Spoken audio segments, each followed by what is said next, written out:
গাউসে পাকের নাম জপিলে আল্লাহ পাওয়া যায়। মাশাআল্লাহ, আল্লাহ আল্লাহ। আশাত রে তুই নিরালাতে বসলি কারা সওয়াই। আমার গাউসে পাকের নাম জপিলে আল্লাহ পাওয়া যায়।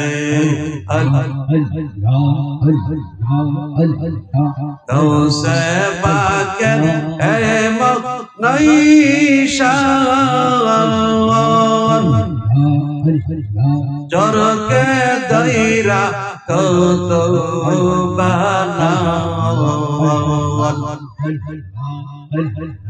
গাউসে পাকের এমন নঈশান চরকে দইরা কত বানাওয়ান।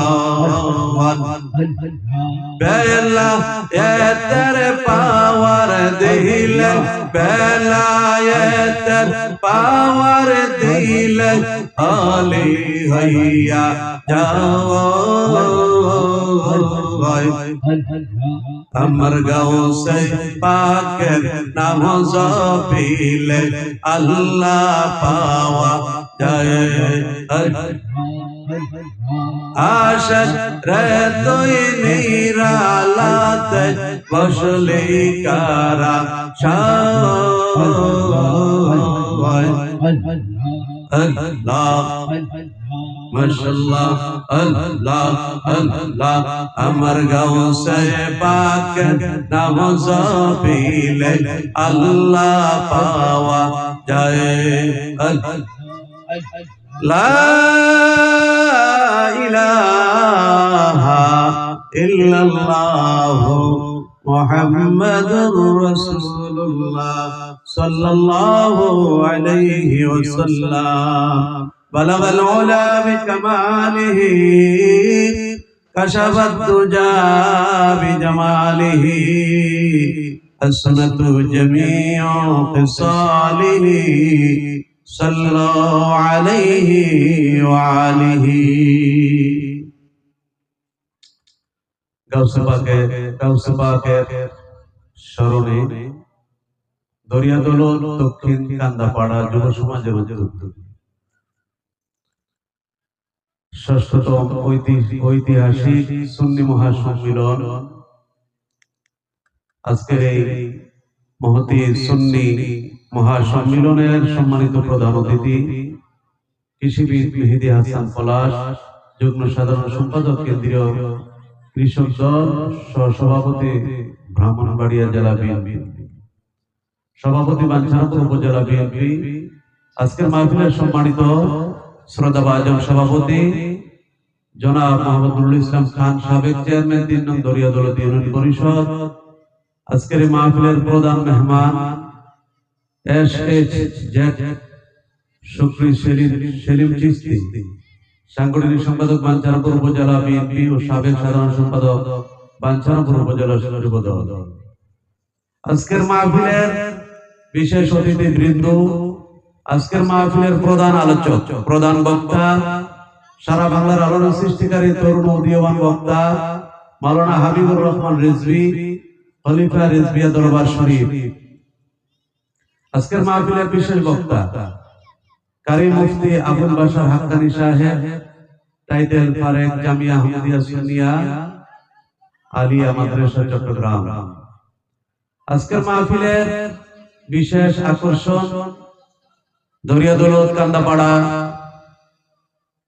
আবুল ওলাইয়া সিদ্দিকিয়া সুন্নিয়া হাফিজিয়া মাদ্রাসার সম্মানিত প্রিন্সিপাল, আমার অত্যন্ত স্নেহর বন্ধু হযরত মাওলানা মুফতি মোহাম্মদ হেলাল আহমদ সংগ্রামী সাহেব, আমন্ত্রিত উলামায়ে কেরামগণ, আজকের মাহফিল পরিচালনা করছেন আমার অত্যন্ত কাছের মানুষ মুফতি বেলাল আহমদ সংগ্রামী সাহেব, সহকারী শিক্ষক আবুল ওলাইয়া সুন্নিয়া আলিয়া দাখিল মাদ্রাসা।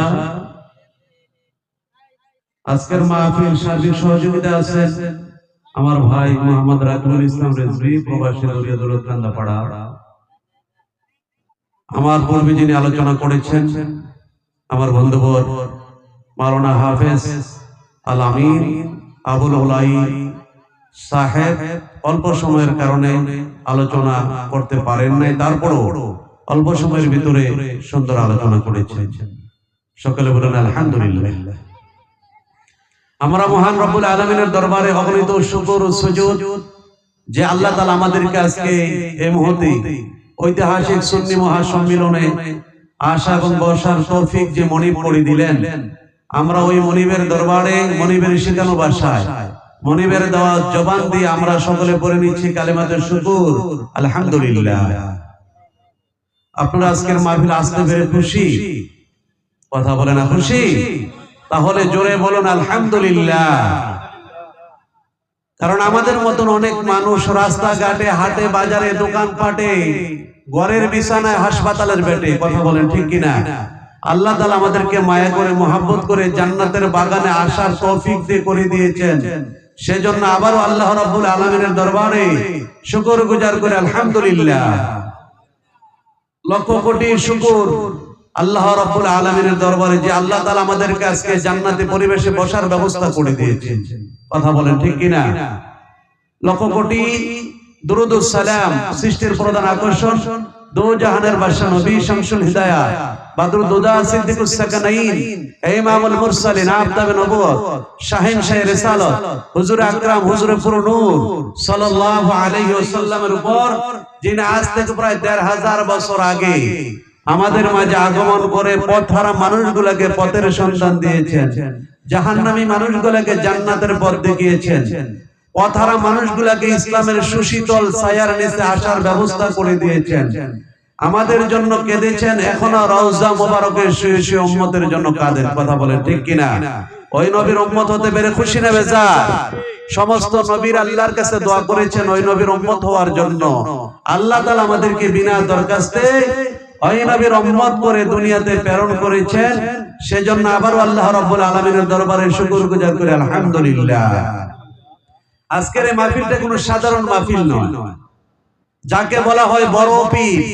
কথা বলেন না ঠিক কিনা? যাকে বলা হয় ওলিদের সরদার, সুলতানুল আউলিয়া। কথা বলেন ঠিক কিনা? বড় পীরের স্মরণে আজকের মাহফিল। আজকের মাহফিলটা অত্যন্ত বরকতপূর্ণ মাহফিল। যারা এই মাহফিলে বসবে, বড় পীরের নেক নজর যদি তাদের উপরে পড়ে যায়, তাহলে তাদের আর কোনো চিন্তা এবং ভয় নাই। কথা বলেন ঠিক কিনা? এজন্য আমি এখনো বলবো, যারা এই দেশে ঘোরাফেরা করতেছেন, বাড়িতে বসে আছেন, মেহেরবানি করে জান্নাতের বাগানে চলে এসুন। আল্লাহ তাআলা কুরআনুল কারীমে ওয়াজ করে জানিয়ে দিলেন, ইয়া আইয়ুহাল্লাযীনা আমানু তাকুল্লাহ।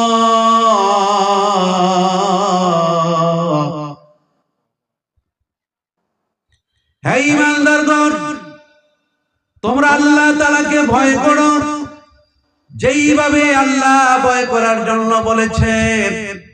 আল্লাহকে ভয় করতে হবে। আল্লাহ তাআলা আমাদেরকে যেইভাবে ভয় করার জন্য বলেছেন, আল্লাহকে ভয় করার জন্য আল্লাহ বলেছেন ওয়াকুনু মা'আস সাদিকিন। আল্লাহ তাআলা বললেন, এবং তোমরা সত্যবাদীদের সঙ্গী হয়ে যাও। যারা সত্যবাদী, যারা আল্লাহওয়ালা, যারা আল্লাহর প্রেমিক, রাসূলের প্রেমিক, যারা আল্লাহর ওয়ালি, তাদের সঙ্গী হয়ে যাও। তাদের সঙ্গী যদি হয়ে যেতে পারো, লা খাউফুন আলাইহিম ওয়ালা হুম ইয়াহজানুন। আল্লাহ তাআলা ডাকদা বললেন, তোমরা যদি সত্যবাদীদের সঙ্গী হয়ে যাও, আল্লাহওয়ালাদের সঙ্গী হয়ে যাও, আল্লাহর ওয়ালিদের বন্ধু হয়ে যাও, তাহলে তোমাদের কোনো ভয় নাই, তোমাদের কোনো চিন্তা নাই, তোমরা কোনো ভয় নাই, চিন্তা নাই, তোমরা চিন্তিত হবা না। এইজন্য আল্লাহ তাআলা কুরআনুল কারীমে বলেছেন, যারা আল্লাহওয়ালা, যারা আল্লাহর প্রেমিক, যারা আল্লাহর ওয়ালি, তাদের দরবারে আমরা কেন যাই? কেন আমরা পীর পীর পীর বলি? কেন ওলি ওলি আমরা করি? আল্লাহ তাআলা ওলিদের দরবারে যাওয়ার জন্য বলেছেন। আল্লাহ বলেছেন, ইন্না রাহমাতাল্লাহি করিবুম মিনাল মুহসিনিন। আল্লাহ তাআলা বললেন, আমি আমার বন্ধু যারা, আমার ওলি যারা, আমার মুহসিন বান্দা যারা, আমি আল্লাহ তাদের কাছে আমার রহমতের ভান্ডার রেখেছি। কথা বলেন ঠিক কিনা? আল্লাহর ওলির দরবারে গেলে লাভ না লস? আমরা কেন পীরের দরবারে যাই? এই পীরের আল্লাহ তাআলা, আল্লাহ বলেছেন ওলি আল্লাহ, আল্লাহর নামের সাথে তাদের নামটা সংযোগ করেছেন। ওলি আল্লাহ, আল্লাহর বন্ধু যারা, তাদেরকে বলা হয় ওলি আল্লাহ। আল্লাহ বলেন আমার বন্ধু ওলি আল্লাহরা। আল্লাহ যদি কাউকে বন্ধু বলে স্বীকৃতি দেন, আর ওই বন্ধুর সাথে যদি আমরা সম্পর্ক রাখতে পারি, তাহলে আমাদের কোনো ভয় নাই, আমরা চিন্তিত হব না। কাল কিয়ামতের ময়দানে আল্লাহ তাআলা তাদেরকে ওসিলা করে তাদের সাথে সম্পর্ক রাখার কারণে আপনাকে আমাকে মাফ করে জান্নাত দিয়ে দিবে। ওলি আল্লাহদের সেই ক্ষমতা আছে না নাই? ওলি আল্লাহদের ক্ষমতা দিয়েছেন কে? আল্লাহ যদি ক্ষমতা দেয় তাহলে আমাদের কোনো সমস্যা আসেনি। আজকে যে ওলি আল্লাহর মাহফিল, হযরতে বড় পীর আব্দুল কাদের জিলানী রাদিয়াল্লাহু তাআলা আনহু মস্ত বড় আল্লাহর ওলি ছিলেন। সমস্ত ওলিদের বড় ওলি হলো আমার গাউসে পাক। গাউসে পাক রূহ জগতে আল্লাহর সাথে খেলা করেন। আল্লাহ যখন সমস্ত নবী রাসূলদের রূহগুলি সৃষ্টি করে এক জায়গায় রাখলেন, আর সমস্ত ওলি আল্লাহদের রূহগুলি সৃষ্টি করে যখন এক জায়গায় রাখলেন, তখন গাউসে পাকের রূহটা বারবার নবীদের রূহের সাথে মিশে যায়। সুবহানাল্লাহ বলেন। গাউসে পাকের কত বড় ক্ষমতা! রূহ জগৎ থেকে তিনি ক্ষমতা নিয়ে এসেছে। তিনি মাদারজাত ওলি। আল্লাহ তাআলা গাউসে পাককে কত পাওয়ার দিয়েছেন, রূহ জগতে নবীদের রূহের সাথে মিশে যায়। আল্লাহ বললেন, আরে গাউসে পাক, তুমি বারবার কেন নবীদের রূহের সাথে চলে যাও? আমি তো আল্লাহ নবীদের দরজা বন্ধ করে দিয়েছি, তোমাকে ওলিদের সরদার বানিয়ে দিয়েছি। গাউসে পাক বলেন, আল্লাহ আমার মনে চায় নবীদের সাথে যাইতে। সুবহানাল্লাহ। আল্লাহ বললেন, আরে গাউসে পাক, আমি আমার হাবিবকে শ্রেষ্ঠ নবী বানিয়েছি। আমার হাবিবের পরে আর কোন নবী নাই। আমার হাবিবকে আমি বানিয়েছি সুলতানুল আম্বিয়া, আর তোমাকে বানিয়ে দিলাম সুলতানুল আউলিয়া, আউলিয়াদের সরদার। আর আমার নবীকে বানিয়ে দিলাম সমস্ত নবীদের সরদার। জোরে জোরে বলেন সুবহানাল্লাহ। গাউসে পাকের ক্ষমতা কে দিয়েছেন? ওনার অনেক কেরামতি, কারামাত আউলিয়াই হাক্কুন, ওলি আল্লাহদের কেরামত সত্যি। আর আল আউলিয়া ও রাইহানুল্লাহ, ওলিরা হলো আল্লাহর সুঘ্রাণ, আল্লাহর সুবাস। ওলি আল্লাহরা আল্লাহর সুবাস পৃথিবীর ভিতরে ছড়িয়ে দিয়েছেন। এজন্য গাউসে পাকের অনেক শান, অনেক মান। গাউসে পাকের কেরামত শুনলে আমরা পাগল হয়ে যাব। সারা রাত গাউসে পাকের কেরামত বলল, গাউসে পাকের কেরামত শেষ হবে না। কথা বলেন ঠিক কিনা? তিনি মায়ের পেট থেকে 18 পারা কোরআনের হাফেজ হয়ে দুনিয়াতে এসেছিলেন। সুবহানাল্লাহ, সুবহানাল্লাহ। গাউসে পাক এত বড় ক্ষমতা আল্লাহ তাআলা গাউসে পাককে দিয়েছেন, আর কোন ওলিরা এত বড় ক্ষমতা পান নাই। আল্লাহ তাআলা গাউসে পাককে যত ক্ষমতা দিয়েছে। গাউসে পাকের দরবারে এক মহিলা আসলেন, তার সন্তানকে নিয়ে, এতিম সন্তান, সন্তানের মা বাবা নাই। গাউসে পাকের দরবারে আসলেন, এসে বললেন, হুজুর আমার স্বামী মারা গেছে, এই সন্তানটা আমার বড় আদরের, আমার স্বামী নাই, এই সন্তানটা আপনার দরবারে রেখে গেলাম, আমি চাই আমার এই সন্তানটা হাফেজে কোরআন হবে। আপনার দরবারে রেখে গেলাম, আপনি তাকে হাফেজে কোরআন বানায়া দিবেন। সুবহানাল্লাহ বলেন। গাউসে পাকের দরবারে যখন ওই সন্তানকে সুপুর্দ করে দিয়ে আসলেন, গাউসে পাক বললেন, ঠিক আছে, তুমি আজ থেকে আমার দরবারে থাকবা, আর আমি যে বকরি লালন পালন করি, গাভী লালন পালন করি, এগুলার ঘাস কাটবা। সুবহানাল্লাহ বলেন। আসলে কি তাকে ঘাস কাটার জন্য দিয়েছেন নাকি হাফেজ হওয়ার জন্য দিয়েছেন? কথা বলে না, বুঝেন না আমার কথা? দেখতে দেখতে একদিন, 2 দিন, 1 মাস, 2 মাস, এইভাবে 1 বছর চলে গেল। 1 বছর চলে যাওয়ার পরে ওই বাচ্চার মা আল্লাহর ওলির দরবারে, গাউসে পাকের দরবারে গেলেন, গিয়ে সন্তানকে ডাক দিলেন, বললেন, বাবা তুমি কতটুকু শিখেছো? তখন ওই সন্তান বলল, মা, ও মা, আপনি বড় আশা করে আমাকে গাউসে পাকের দরবারে দিয়ে গিয়েছিলেন হাফেজ হওয়ার জন্য, আমাকে তো কোনো কিছু পড়াই নাই। আপনি যেই দিন আমাকে দিয়েছেন, ওই দিন থেকে শুরু করে আজ পর্যন্ত গাউসে পাকের দরবারে যে বকরিগুলি আছে, ওই বকরিগুলির ঘাস কাটার জন্য আমাকে দায়িত্ব দিয়েছে। মা একটু কষ্ট পেলেন, ছেলেকে নিয়ে গাউসে পাকের দরবারে গেলেন, গিয়া বললেন, হুজুর, হুজুর, আমার সন্তানকে আপনার দরবারে দিয়েছি হাফেজ কোরআনের জন্য, হাফেজ হওয়ার জন্য। আপনি তাকে দিয়েছেন ঘাস কাটার জন্য, আমি তো এর জন্ম দেই নাই। গাউসে পাক বললেন, মা তুমি চিন্তা করো না, তোমার ছেলে সময় মতো হাফেজ হয়ে যাবে। ওই মহিলা চলে গেলেন। এরপর থেকে তাকে দায়িত্ব দিলেন, আমি যখন বাথরুমে যাব, আমি যখন জরুরত স্বার্থে যাব, তুমি আমার পানির বদনা, পানির বান্ডটা এগিয়ে দিবা। এভাবে চলতেছে। 1 বছর চলে গেল। 1 বছর পরে ওই সন্তানের মা গাউসে পাকের দরবারে আসলেন। গাউসে পাকের দরবারে এসে বললেন, বাবা রে, আমার তো 1 বছর চলে গেল, তুমি কিছু শিখেছো? ওই সন্তান বলল, মা, না না, যেদিন থেকে আপনি আমাকে এখানে দিয়ে গেছেন গো মা, এরপর থেকে 1 বছর আমাকে ঘাস কেটেছে, আর 1 বছর চলে গেল।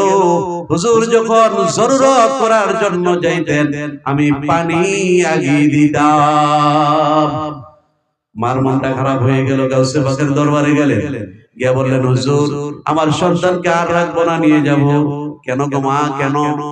আমার সন্তানকে দিয়েছে হাফেজ বানানোর জন্য, তার মা তার বাবা নাই, এতিম মানুষ, আপনি তাকে দিয়ে কাজ করাচ্ছেন। গাউসে পাক বলে, ঠিক আছে মা, তুমি চিন্তা করো না, সময় মতো তোমার সন্তান হাফেজ হয়ে যাবে। এরপরে মহিলা বলল, ঠিক আছে, আমি দিয়ে গেলাম, চলে গেলাম। এরপরে তিনি তাকে দিয়ে চলে গেলেন। এরপরে গাউসে পাক যখন নামাজ পড়েন, নামাজের ওযুর পানি আগায় দেয়, তাহাজ্জুদ যখন পড়েন, তখন তাহাজ্জুদের পানি গরম করে দেয়। এইভাবে কাটতে কাটতে চলে গেল আবার 1 বছর। দেখতে দেখতে 1 বছর চলে গেল। আবার মা আসলেন, এসে সন্তানকে ডাক দিলেন, বললেন, বাবা রে, তোমাকে 1 বছর হইল, 2 বছর হইল, 3 বছর হইল, তোমাকে গাউসে পাকের দরবারে দিয়ে গেলাম, তুমি কোনো কিছু শিখছনি? তখন ওই সন্তান বলল, মা, আমাকে কোনো কিছুই শিখায় নাই। তুমি চলে যাওয়ার পরে গাউসে পাক যখন নামাজ পড়তেন, আমি ওযুর পানি আগিয়ে দিতাম। আমি যখন তাহাজ্জুদের নামাজ পড়তো, পানি গরম করে দিতে আমি খিদমত করেছি। এবার মহিলা রাগ হয়ে গেলেন। রাগান্বিত হয়ে আল্লাহর ওলির দরবারে, গাউসে পাকের দরবারে সন্তানকে নিয়ে বললেন, হুজুর, বেয়াদবি ক্ষমা করবেন, আমি আর আমার সন্তানকে আপনার কাছে রাখবো না। আমার এতিম সন্তানটা আপনার দরবারে বড় আশা করে দিয়ে গিয়েছিলাম, একটি বছর পার হইল, 2টি বছর পার হইল, 3টি বছর পার হইল, কোনো কিছুই শিখলো না। আমার সন্তানকে হাফেজ বানাইতে পারলেন না। এখন আমার সন্তানকে নিয়ে যাও, আমার সন্তানকে আর আপনার কাছে রাখবো না। হায় বড় পীর আব্দুল কাদের জিলানী, জিলানী, তোমারি নামের গুণে আগুন হয়ে যায় পানি। হায় বড় পীর আব্দুল কাদের জিলানী, জিলানী, তোমারি নামের গুণে আগুন হয়ে যায় পানি। কথা বলেন ঠিক কিনা? বড় পীরের ক্ষমতা আছে না নাই? ক্ষমতা দিয়েছেন কে? যেই বড় পীর মরা মানুষকে জিন্দা করতে পারতেন, চোরকে কুতুব বানিয়ে দিয়েছেন, যার নামের গুণে আগুন পানি হয়ে যাইত, এই ক্ষমতা আল্লাহ তাআলা বড় পীরকে দিয়েছেন। বলুন না সুবহানাল্লাহ। ওই মহিলা রাগ হয়ে গেলেন, রাগ হয়ে বললেন, হুজুর বেয়াদবি মাফ করবেন, আমার সন্তানকে আর আপনার দরবারে রাখবো না, নিয়ে যাব। বড় পীর বললেন, মাফ, রাগ হইন না, ধৈর্য হারা হইন না গো মা, বসেন, বসেন, একটু বসেন, আপনার সাথে আমি একটু কথা বলবো। ওই মহিলা যখন বসলেন, তখন বড় পীর আব্দুল কাদের জিলানী রাদিয়াল্লাহু তাআলা আনহু বললেন, মাগো, ও মা, একটা সন্তান, একটা ছেলে হাফেজ হইতে কমপক্ষে 3 বছর সময় লাগে। আপনার সন্তানকে বড় আশা করে 3 বাচ্চা আমার কাছে দিয়েছেন, হাফেজ হওয়ার জন্য 1 বছর, 2 বছর, 3 বছর চলে গেল, হাফেজ বানাইতে পারলাম না। মা, ও মা, আপনি বসে, আমি তো বলেছিলাম সময় মতো আপনার সন্তান হাফেজ হয়ে যাবে। কথা বলেন ঠিক কিনা? এবার বড় পীর আব্দুল কাদের জিলানী রাদিয়াল্লাহু তাআলা আনহু চক্ষুটা বন্ধ করে দিলেন। ওই সন্তানকে, ওই ছেলেকে নিজের বুকে ধরে চাপ মারলেন। খোদার কসম, চাপ মারতে দেরি রুহানি ভাবে বড় পীর আব্দুল কাদের জিলানী রাদিয়াল্লাহু তাআলা আনহু সওবত পাইয়া সঙ্গে সঙ্গে ওই ছেলেটা 30 পারা কোরআনের হাফেজ হয়ে গেল। ছেলেটাকে যখন ছেড়ে দিলেন, ছেলেটার শরীর থেকে ঘাম ঝরতে লাগলো। এবার গাউসে পাক ডাকদা বলল, ও ছেলে, এবার তুমি কাজ করো, তোমার মাকে সূরা ফাতিহা থেকে শুরু করে একে একে পড়ে পড়ে শোনাইতে থাকো। বলুন না সুবহানাল্লাহ। যে ছেলে কখনো মক্তবে যায় নাই, কোরআন পড়ে নাই, মাদ্রাসায় পড়ে নাই, ওই ছেলেকে যখন এই কথা বললো, এই কথা বলার সঙ্গে সঙ্গে ওই ছেলেটা পড়তে লাগলো, আউযু বিল্লাহি মিনাশ শাইতানির রাজীম, বিসমিল্লাহির রহমানির রহিম। সুবহানাল্লাহ বলেন। এইভাবে যখন শুরু থেকে পড়া আরম্ভ করলো, কিছুক্ষণ পড়ার পরে ওই মহিলা দৌড়াইয়া গাউসে পাকের কদম ধরে চুমা খাইতে লাগলেন আর বলতে লাগলেন, হুজুর আমার বেয়াদবি মাফ করবেন, আমার ভুল হয়ে গেছে, আমাকে ক্ষমা করে দিয়ে, আমার ভুল হয়ে গেছে, আমি বুঝতে পারি না। আজ থেকে যতদিন আপনি দুনিয়াতে থাকবেন, ততদিন পর্যন্ত আপনার গোলামি আমার এই ছেলে করবে। বলুন না সুবহানাল্লাহ। এ ক্ষমতা বড় পীরের আছে না নাই? এজন্য আমরা ওলি ওলি করি, গাউসে পাকের স্মরণে মাহফিল। আজকে যারা কষ্ট করে গাউসে পাকের স্মরণে মাহফিল সাজাইলেন, আজকের এই মাহফিলটা অত্যন্ত বরকতপূর্ণ। আল্লাহ তাআলা তাদেরকে গাউসে পাকের সহবত নেকা দান করুক, বলুন না সুবহানাল্লাহ। আল্লাহর হাবিবের গাউসে পাকের নেগা তারা যেন পায়, আমরা দোয়া করব। এইভাবে আমরাও সব সময় গাউসে পাকের মাহফিল করব। রাজি আছি তো? ওলি আল্লাহদের সাথে সম্পর্ক রাখতে রাজি আছে তো? এজন্য ওলি আল্লাহদের সোহবতে থাকার দরকার আছে না নাই? আছে না নাই? ওলি আল্লাহদেরকে, ওলি আল্লাহদের সোহবতে থাকার জন্য বলেছেন কে? আল্লাহ বলেছেন। কথা বলেন ঠিক কিনা? ওলি আল্লাহদের সোহবতে যদি আমরা থাকতে পারি, আমাদের খাদমতে, আমাদের জীবনটা যদি তাদের খাদমতে বিসর্জন করে দিতে পারি, আমাদের কোনো ভয় থাকবে না। কারণ আল্লাহ তাআলার বন্ধু যেহেতু তারা, আল্লাহর বন্ধুর সাথে আমাদের সম্পর্ক থাকার কারণে আল্লাহ তাআলা আমাদেরকে মাফ করে, তাদের উসিলা আল্লাহ আমাদেরকে মাফ করে জান্নাত দান করতে পারেন কিনা? আল্লাহ তাআলা তো বলেছেন, ইয়া আইয়ুহাল্লাযীনা আমানুত্তাকুল্লাহ ওয়াবতাগু ইলাইহি ওসিলা, তোমরা ওসিলা তালাশ করো। আমাদের ঈমান, আমল, আমাদের নামাজ, রোজা, হজ, যাকাত, কোনো কিছু দিয়ে আমরা আল্লাহর দরবারে মাপ পাওয়ার আশা করতে পারি না। আমরা গোলামরা শুধু এটাই আশা করি, আমাদের অন্তরটা ভরা রাসূলের মুহাব্বত, ওলি আল্লাহদের সহবত। কথা বলেন ঠিক কিনা? এটা দিয়ে আমরা আশা করতে পারি, আল্লাহ যদি রাসূলের উসিলায়, ওলি আল্লাহদের উসিলা আমাদেরকে কাল কিয়ামতের ময়দানে মাফ করে দেন। কথা বলেন ঠিক কিনা? আল্লাহ তাআলা আমাদের সকলকে আল্লাহর ইবাদত করে, রাসূলকে ভালোবেসে, ওলি আল্লাহদের সোহবতে থেকে, মাতা পিতার খেদমত করে, সব সময় ওলি আল্লাহদের খেদমত করে যেন আমরা এই দুনিয়া থেকে বিদায় হতে পারি, সেই তৌফিক আল্লাহ তাআলা আপনাকে আমাকে সকলকে দান করুক। সকলে বলেন আমিন।